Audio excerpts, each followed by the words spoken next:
Hello and welcome to a quick and easy guide to starting marigolds or to harvest the seeds or when you want to do that.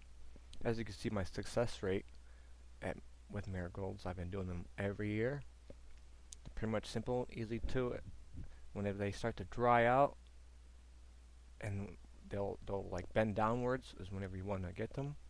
As you'll see here in the next few seconds is exactly that, of how dry they'll look whenever they're ready to be picked and put in the freezer to save for the next year. You want to make sure it's in a Ziploc type bag, and the majority of the seed will have black to them, and there'll be no film or wetness to them.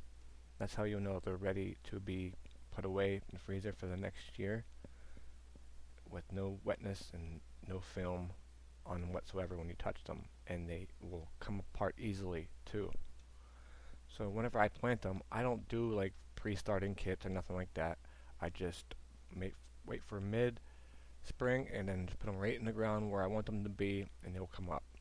As long as you keep maybe some compost onto that soil and keep the weeds out beforehand, and then they'll start growing automatically.